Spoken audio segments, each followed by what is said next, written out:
Ever wonder why we hiccup? It's your diaphragm, the muscle that controls your breathing, suddenly tightening by mistake.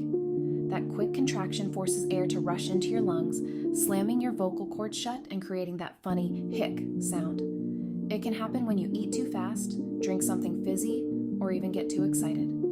It's your body's tiny reflex gone a little wild.